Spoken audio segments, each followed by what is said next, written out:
Uy, mali.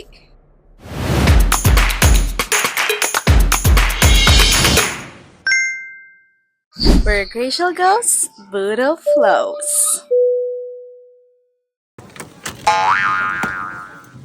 Talaga umaayos. Easy. Kami ngayon sa Baler. For anniversary trip namin to, and umpisa pa lang talaga ng trip na to, ang dami ko ng realization. Supposedly 4:30 AM ang alis namin papuntang Baler, pero dahil may malaking truck na humarang sa paradahan ng mga bus, 6:30 AM na kami nakaalis. Habang naghihintay, yung burnt toast theory talaga yung naiisip ko. Yun yung idea na minsan yung mga delays or aberyan na kinaiinisan natin, baka yung papala yung paraan ni God para ilayo tayo sa mga bagay na hindi natin nakikita. Baka kaya kami na-delay kasi may pinoprotektahan si Lord. Baka may mga bagay na hindi namin alam na inilalayo niya kami. Hindi lahat ng delay ay bad thing. Hindi man natin maintindihan sa moment na yon, pero baka God's way lang talaga of saying, trust me, I know what I'm doing. At the end of the day, mas mahalaga pa rin ang makarating ng ligtas kaysa makarating ng maaga. So this is our first day, nakarating din kami dito sa aming binook na Airbnb. Nag-early in na lang kami ng 1 hour and may bayad yun ng 150 per hour. Pumunta kami dito para bumili ng kwek-kwek. Lumabas nga muna kami para bumili ng merienda namin at para magawa na rin yung trend. Ito yun.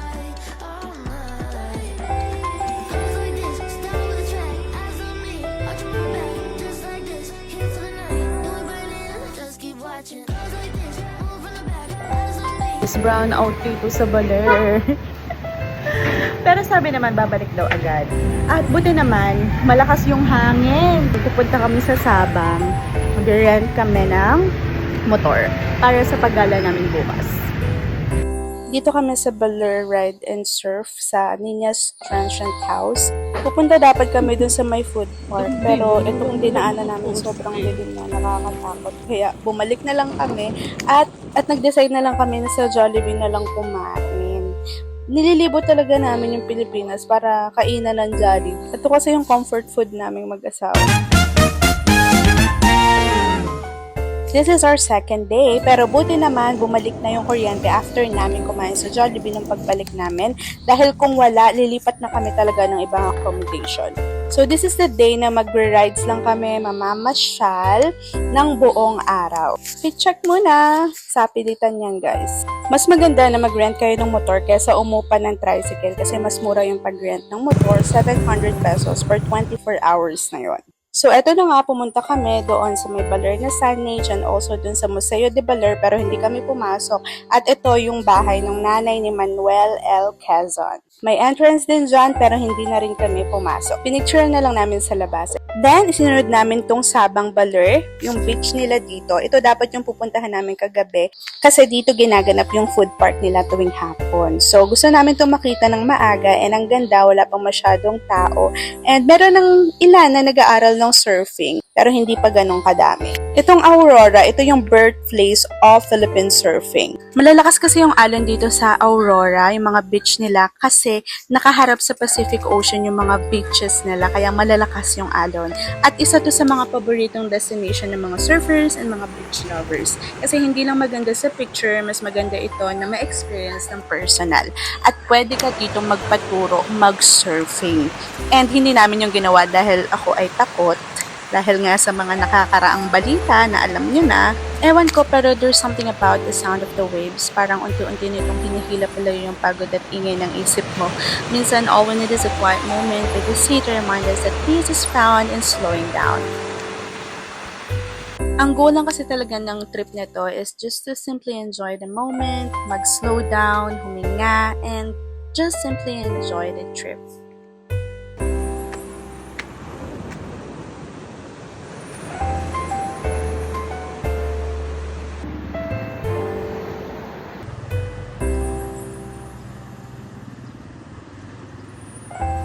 'Di ba, sabi nga nila, never stop dating your spouse. Kaya habang wala pa kaming baby, sinusulit namin yung mga ganitong moments together.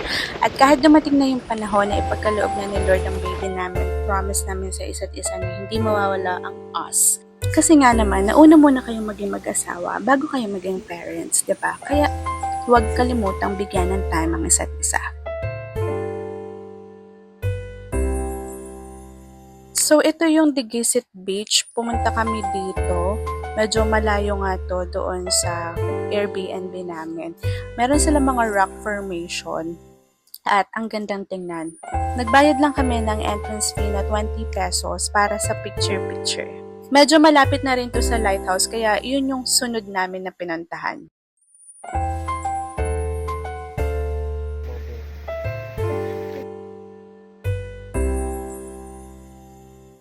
Talaga umaayos.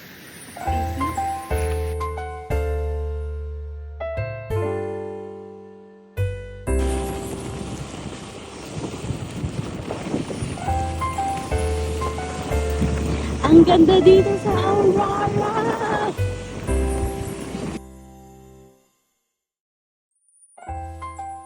Guys, mag-hiking kami. Pupunta kami sa lighthouse. Ayun. Dito yung sa gilid. Ito yung aakyatin namin yan. Yan aakyatin namin. Nag-park lang muna. So, 30 pesos per head dito. Tapos, 10 pesos per parking. Susundan lang daw namin yung mga red arrow para makarating kami doon sa TikTok. Yes, let's go! Hindi na kasi summer time. Yan, hiking yarn. Hiking tapos ako nakapalda. Uy, tabi-tabi po.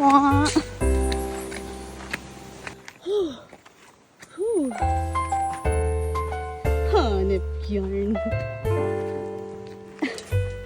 Bundok pala.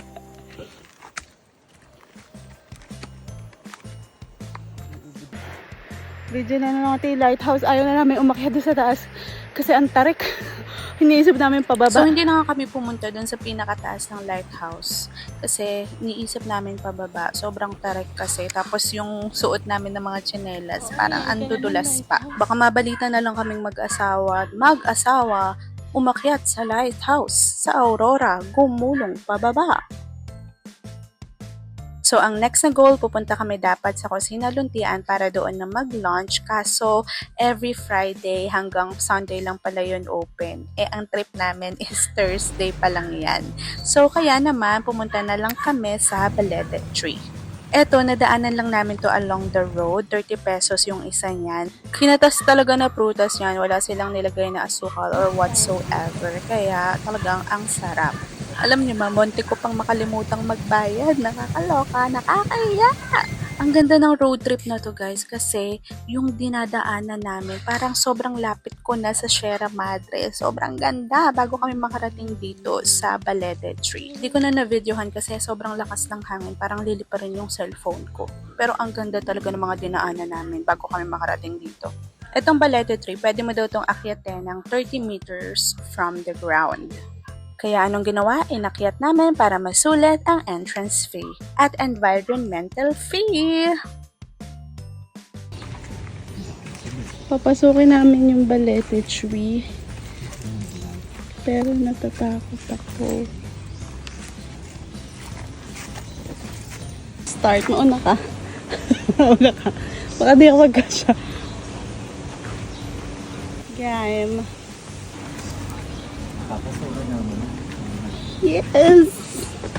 30 pesos kasi yung entrance dito. So, dapat sulitin natin, ha? Bukod sa 30 pesos na entrance, meron pang 20 pesos na, ano ba yun? Fee. Wow! Stig. Teka lang, baka kasi hindi ako magkasya. Yun ang kinababahala ko. Oh my God! Yung lalo hita ko. Tayo po! So, eto na guys. Pinabagtas po natin ngayon ang Balete Tree dito sa Aurora. Wow!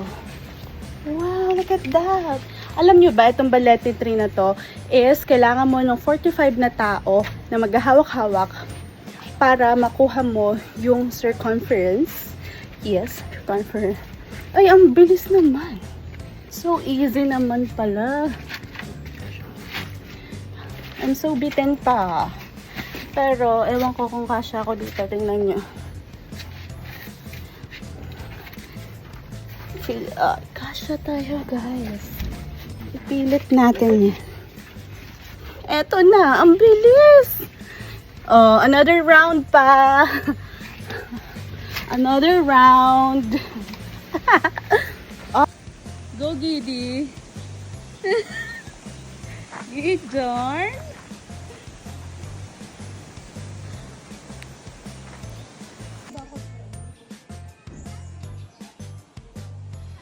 Etong Balete Tree sa Maria Aurora and ang layo na niya sa Baler.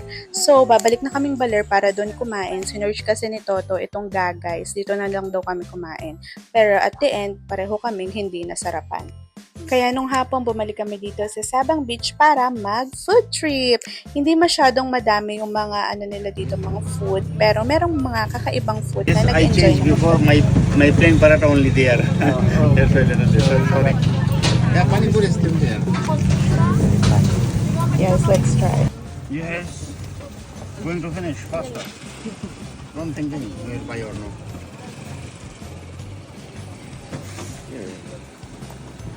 Biryani? Hindi pa rin.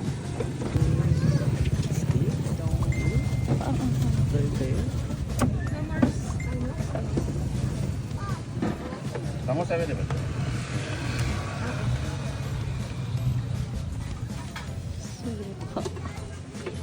Another two, you total five.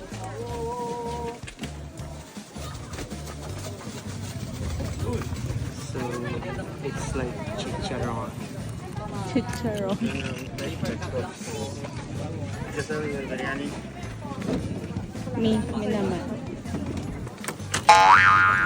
Better to Let's put kebab for. Opo, baka maanghang. na. Yung dinurog mo din, pwede mo lang din sa loob. Ano siya, Bre? Spicy. Okay.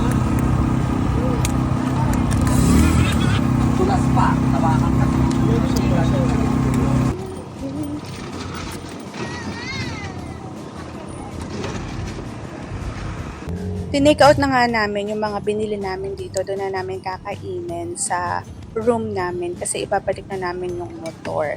Isa sa mga nagustuhan ko dito sa Baler yung mga fruit shake nila. Ang sasarap talaga at ang mura pa ha. Quality yung mga prutas na Ito yung ginagamit. dinner namin. Binili namin ito dun sa ano, sa may sabang, Baler. Ang dami nito. Shawarma rice, tapos Korean food. Yan. Enoki ata yun. Ito hindi ko alam eh. Hindi ko alam kung ano ba to. Tapos, coffee. Let's taste. Here's this one.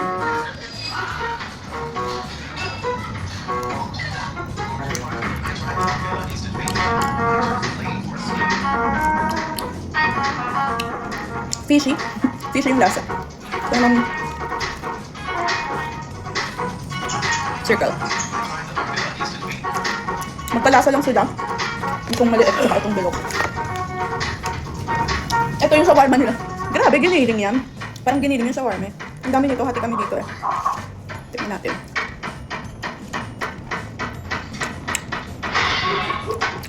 Okay naman. Hindi lang siya lasang beef. Hindi ako to beef shawarma.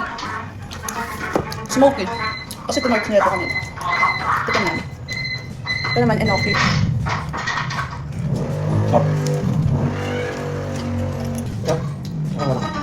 Wala kayong dalawa. Bay, nakain lang kami. And for our third day and our uwian day na, bumili na lang kami ng mga pasalubong dito sa kanilang souvenir shop or souvenir market.